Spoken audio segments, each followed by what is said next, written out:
Ir 2:03 pa nakti, un man ļoti gribējās parunāt. Vai zini, kas mums bieži traucē patiesi augt un mainīties? Tā ir mūsu pieķeršanās vecajam es. Mēs turamies pie tā, kas esam bijuši, pie vecajām domām, vecajām sajūtām, pieredzēm, kas mūs pat vairs neattīst. Un tas ir dabiski, tas ir normāli. Mēs pierodam pie savas identitātes. Tā kļūst par daļu no mums, un reizēm mēs kļūstam atkarīgi no tā, kas mēs reiz bijām. Bet izaugsme sākās tad, kad mēs mīlam sevi pietiekami, lai ļautu sev mainīties. Tas nenozīmē aizmirst sevi vai izlikties par kādu citu.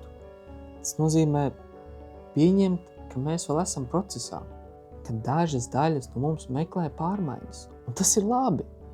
Pat tad, ja tas ir neērti un smagi, kad mēs ļaujam sev mainīties no mīlestības, nevis no kritikas, mēs dodam sev iespēju patiesi augt. Mēs pārtraucam būt ieradumu vergi. Mēs sākam izvēlēties sevi, savas darbības, savu pieredzi, nevis ļaut pagātnei un bailēm diktēt to, kas mēs esam. Un tas arī nozīmē būt klātesošam. Nevis tikai domāt, es mainos, bet patiesi būt šeit un tagad. Piedzīvot to procesu, jā, pat tas ir neērti. Pat tās daļas, kuras mēs vēlamies mainīt, ir jāpieņem un jāmīl. Pat tad, ja arī tas ir neglītas un sarežģītas. Un tad, kad mēs mīlam sevi caur pārmaiņām, mūsu dzīve sāk mainīties. Mēs vairs nedzīvojam pēc bailēm un vecām pieredzēm. Mēs esam aktīvi dalībnieki savā dzīvē, mēs izpaužam sevi pasaulē. Mēs ļaujam savai patiesajai pieredzei parādīties. Nevis tikai prātam diktēt katru soli.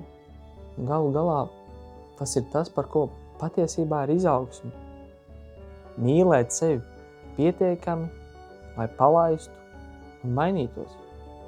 Pieņemt sevi pietiekami, lai palaistu vaļā to, kas vairs nesniedz labumu. Būt klātesošam un autentiskam. Un kad to daram, mūsu dzīve beidzot kļūst patiesa. Atceries, tava izaugsme sākas ar tevi, ar tavu mīlestību pret sevi, ar tavu drosmi pieņemt pārmaiņas.